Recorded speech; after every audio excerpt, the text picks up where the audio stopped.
Picture this. You've just been shot not once, not twice, but 9 times. Most people would be worried about breathing, crying for their mama, or bargaining with God like they're on a customer service call, but not 50 Cent. Nope. Curtis, bulletproof. Jackson turned what should have been the end credits of his life into the opening scene of his empire. The untold truth about what was running through his mind in that split second. Let's just say it wasn't take me to the ER. Word on the street is his thoughts were so raw, so insane, so downright gangster that Hollywood would have rejected it for being too unrealistic. Because apparently, even fiction has limits. But 50 Cent? He doesn't. This is the man who turned 9 bullet wounds into 9 platinum records. The guy who got shot up and then showed up in the rap game like, what's good? I'm still here. Honestly, compared to this, the Kardashians' meltdowns look like kindergarten nap time. We're about to uncover the secret thoughts, the behind-the-scenes confessions, and the mindset that turned a near-death moment into hip-hop's greatest resurrection. Buckle up, this truth is about to hit harder than those bullets. Long before the world knew him as a mogul, a TV producer, or the trolling king of Instagram, Curtis Jackson minus 50 Cent was just another hustler out of Queens with a target on his back. And when I say target, I don't mean metaphorical, the streets don't like him kind of target. I mean an actual, literal target painted on him like the bullseye at a dart competition.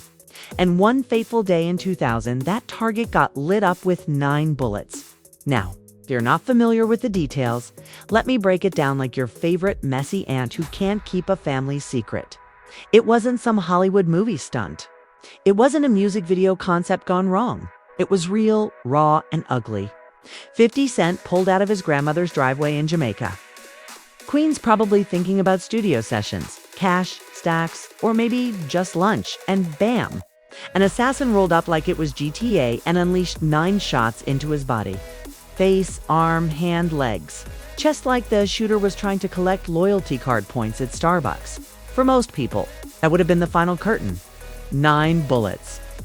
That's not survival mode, that's obituary material. But Curtis Get Rich or Die Trying Jackson decided he wasn't ready for the D-trying part just yet. He lit.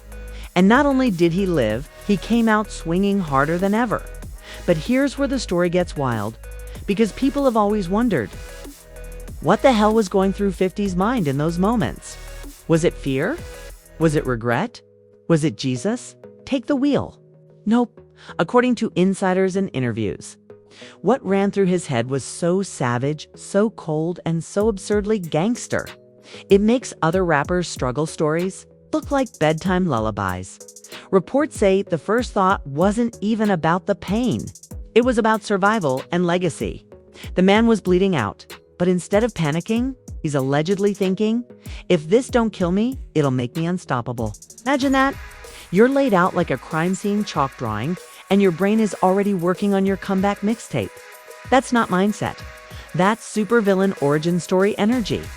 The neighborhood reaction. Instant chaos.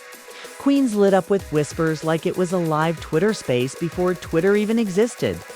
People couldn't believe it. Some said it was karma for his street ties. Others swore it was a rap industry setup. And then there were those who shook their heads and said, if anyone can survive 9 bullets, it's that dude. And they weren't wrong.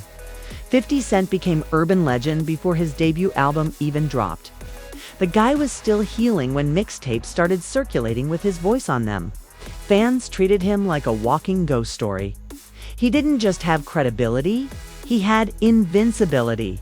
Rappers brag about being hard. 50 Cent became bulletproof before he ever wore a vest. But here's the kicker. The aftermath wasn't all inspirational montages and destiny speeches. Behind the scenes, there was real tension. Industry execs didn't want to touch him. Word was that being near 50 Cent was like standing next to a lightning rod in a thunderstorm. Dangerous, unpredictable, and guaranteed to get you hit. Labels passed. Collaborators ran. And yet, his legend grew. Because nothing sells better in hip-hop than danger mixed with survival. And all the while, the man himself kept quiet about his deepest thoughts from that day. Sure, he spoke on survival, on being blessed, on flipping trauma into triumph. But the raw, unfiltered stream of consciousness, that was the mystery. What does a man really think when his life flashes before his eyes, but instead of fading to black, it fades to platinum? Some people claimed he told friends his thought process was, "Damn, they really tried it, but I ain't done yet." Others insisted he was joking about the pain, saying later it just felt like hot metal. But I was more mad about the mess than the wounds. Classic 50 turning 9 gunshots into stand-up comedy. Who else does that? Fans couldn't stop speculating. What if his thoughts weren't deep at all? What if they were petty? People joked online years later, saying, knowing 50, he was probably thinking, I better not die broke, and honestly, that sounds exactly like him. But the suspense around this secret only made the legend grow. The Hood crowned him a hero. The media labeled him the rapper who wouldn't die. And rivals, they got shook. Because when you shoot at a man 9 times and he survives, suddenly every diss track starts to feel like child's play. What nobody expected, though, was how this incident would reshape not just 50's mindset, but the entire rap industry. The thought process he had in those critical seconds, that determination. That absurd confidence would soon fuel a takeover so big it bulldozed everything in its path. And as for the people around him, their reactions said it all. Friends were shocked, enemies were nervous, and the streets went silent, waiting to see if 50 Cent would rise like a phoenix or fade into a tragic headline. Spoiler alert, the Phoenix option won. But don't get it twisted. The journey from 9 shots to 9 figures wasn't smooth. It came with betrayal, industry, politics, and more plot twists than a telenovela marathon. Because if you think the shooting was the climax, oh no, that was just the pilot episode. The real show was about to begin. The world didn't just react when news broke that 50 Cent had been shot 9 times. It erupted. Back in 2000, before TikTok, before Twitter meltdowns, before people were posting prayers up emojis on Instagram stories, word of mouth traveled like wildfire. And in Queens, gossip spreads faster than a mixtape at a block party. Within hours, the streets were buzzing. Yo, Curtis just got lit up and he's still breathing. That line alone turned into an anthem. Most rappers brag in their lyrics about being hard to kill. 50 Cent. He didn't need to brag. The newspapers, the TV, and the Hood already did it for him. Overnight, he became rap's version of Wolverine. The media ate it up. Local news anchors, who usually covered bake sales and city council meetings, suddenly found themselves reporting up-and-coming rapper Curtis Jackson, known as 50 Cent, has miraculously survived being shot 9 times. They said it with that stiff news anchor tone, but you could tell even they were shook. Then came the think pieces. Some writers called him a cautionary tale, another young black man caught in the violence of the streets. Others romanticized it, painting him as a hip-hop martyr who cheated death. Either way, his name was in headlines and the world was intrigued. But it wasn't just the press. The rap industry was buzzing louder than a barbershop on Saturday morning. Some rappers felt threatened. If he can survive 9 bullets, what can I possibly say in a diss track that will hurt him? Others tried to downplay it, whispering, yeah, he survived, but he won't make it in the industry. Too hot to touch. Labels and execs saw dollar signs but were terrified of the liability. Signing 50 was like inviting the Grim Reaper to sit in your boardroom. And let's not forget the streets. Memes didn't exist yet, but if they did, the internet would have melted. Instead, jokes spread like wildfire in barbershops and corner stores. People said things like, 50 Cent ain't a rapper. He's a superhero. Or they gave him 9 bullets. And he gave us 9 albums. When his first wave of mixtapes dropped after the shooting, fans dissected every lyric like it was scripture. Every line sounded harder, every bar hit different. People swore you could hear the bullets in his voice, raw pain, defiance, survival, all rolled into one. One track had him spit about getting hit and living through it. And fans went wild. Brr, he's rapping what he literally lived. That authenticity, untouchable. And of course, the streets gave him a nickname, Bulletproof. Tupac was the poet warrior, and Biggie was the storyteller king. Then 50 was the unkillable gladiator. Celebrities, too, couldn't stay out of it. Rappers like Nas, Jay-Z, and DMX were suddenly paying attention.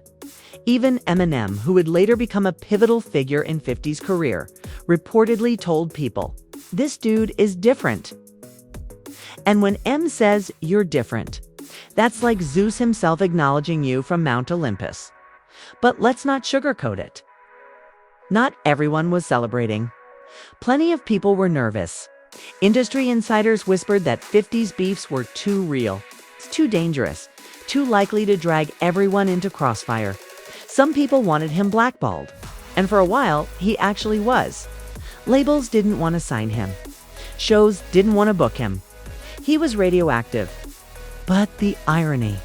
The more people tried to shut him out, the bigger his legend grew.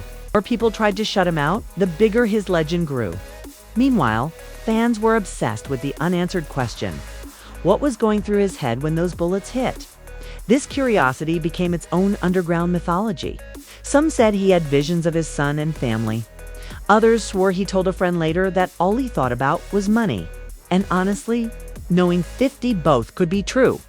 Family first, but also, let's not pretend the man doesn't think in dollar signs. And then there were the conspiracy theories. Because, of course, there were. Some people claimed the shooting was orchestrated to silence him for dissing certain rappers and exposing, shady record label ties. Others believed it was connected to street beefs over power and money. And then the wildest theory, that 50 himself somehow staged parts of it for credibility. Like, really? As if anyone signs up for 9 bullet wounds just for clout. But hey, the internet loves a good tinfoil hat moment. As time passed, the shooting didn't fade away. It transformed into marketing gold. Every interview, every magazine feature, every introduction carried the same tagline: the rapper who survived 9 bullets. That wasn't just a story. That was a brand. He wore it like armor, turning trauma into the most gangster resume line in hip-hop history. But the reactions weren't just about admiration. There was also fear. If you were beefing with 50 before, you definitely thought twice after. Because what's the point of trying to scare someone who's already stared death in the face and walked away? That's like threatening Jason Voorhees with a water balloon. At the same time, fans started clowning his rivals. Whenever another rapper tried to act tough, people would say, "But did you survive 9 shots though?" It became the ultimate clapback. And you know, hip-hop culture, once a narrative sticks, it's almost impossible to erase. The memes eventually came too, once the internet matured. 50 Cent became the butt of every bulletproof joke, and he loved it. He leaned in, embraced it, and even joked about it himself. That's how you win in the court of public opinion. You take your pain, your scars, and you turn them into punchlines before anyone else can. And all the while, 50 kept his cards close. Sure, he'd drop hints in interviews. He'd talk about determination, about using the pain as fuel. But he never fully revealed the raw stream of thoughts from those critical seconds. That mystery became part of the magnetism. Fans didn't just want the music. They wanted the mind of the man who refused to die. What nobody realized, though, was that this survival story was just setting the stage. Because 50 Cent wasn't going to just return to music. He was going to bulldoze his way into it, backed by legends, armed with a bulletproof narrative, and carrying the aura of someone who had already beaten the ultimate final boss: death itself. The world thought the shooting was the climax. But in reality, it was the prequel, the calm before the storm, the trailer before the movie. Because once Curtis Jackson stepped back into the game, he wasn't just another rapper. He was the unstoppable force that would redefine an era. By the time the dust cleared, 50 Cent wasn't just a rapper with a mixtape. He was a living, breathing monument to survival. The shooting that was supposed to silence him became the very engine of his rise. But the aftermath wasn't just about survival. It was about transformation. 9 bullets didn't just pierce his skin. They rewired his entire outlook. its relationships, and the game itself. First, the reputation shift. Before the shooting, Curtis Jackson was another hungry MC clawing for a deal. After, he was untouchable. The industry didn't see a rookie anymore. They saw a man who literally walked out of hell alive. His scars weren't weaknesses, they were badges. They weren't whispers of failure, they were proof of destiny. 50 wasn't just Curtis anymore. He was the rap immortal. Meanwhile, turned him into a symbol. In neighborhoods where violence was a daily reality, 50 became the poster child for resilience. He wasn't just telling kids to get rich or die trying. He was showing them it was possible to stare death in the face, spit blood, and still climb the charts. Every lyric hit different because it was no longer hypothetical. It was documentary-level authenticity. But this new image came with consequences. Enemies got quieter in public, but sharper in private. People who once laughed at him now gave him side eyes dripping with paranoia. Friends became cautious. Even business partners hesitated because when a man has already cheated death, you don't know if standing next to him makes you blessed or cursed. And let's talk about the relationships. The shooting exposed loyalty in brutal ways. Some folks disappeared from his circle faster than Kirk Frost in a cheating scandal. Others doubled down, sticking with him through the recovery. Those months after the shooting while 50 healed were like a loyalty test that separated the opportunists from the ride-or-days. And when he came back stronger, he never forgot who stood where. That mental scorecard became one of the most infamous traits of his personality. The grudges, the trolling, the payback. He learned early, trust no one. The industry consequences were even wilder. At first, record labels treated him like toxic waste. Too dangerous, they said. Too much baggage. But the streets wouldn't stop chanting his name. The mixtapes wouldn't stop circulating. By the time Eminem and Dr. Dre finally put their cosign on him, 50 wasn't just ready. He was inevitable. And here's the crazy part. The shooting became part of the marketing. 9 shots, still breathing. It was a tagline, a selling point, a dare. It turned Get Rich or Die Trying from just an album title into a manifesto.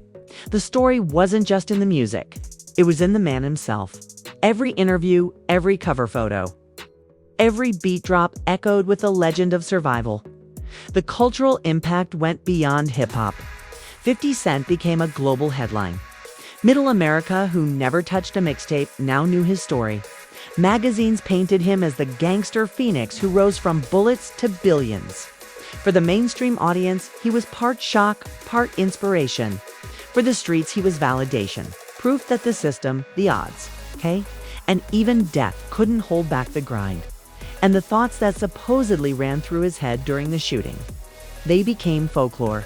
Some say he told confidants later that all he could think was, I can't leave my son like this. Others claim his brain went cold and strategic. If I make it, they'll never stop me. Whatever the truth, it fed the legend. Fans debated it like it was scripture. It didn't even matter what the exact thought was. The fact that he turned it into fuel was the real revelation. But with great legend comes dark consequences. The industry began commodifying trauma. Other rappers suddenly tried to outdo each other with pain stories. Authenticity became the new currency, and 50 Cent had set the standard so high that it was almost unreachable. You couldn't fake his scars. You couldn't imitate his recovery. You couldn't copy 9 bullets. It forced the rap game to reckon with the line between art and survival. And 50 himself. He leaned all the way in. He made his body armor a fashion statement. He cracked jokes about being bulletproof. He turned his hospital bed into the launch pad for an empire. The aftermath wasn't just about living. It was about monetizing survival, flipping pain into platinum. The legacy fallout is undeniable. Without the shooting, would 50 have become a legend? Maybe he had the bars, the hustle, the charisma. But 9 bullets turned him from a rapper into a myth. It gave him the edge, the aura, the credibility no PR team could manufacture.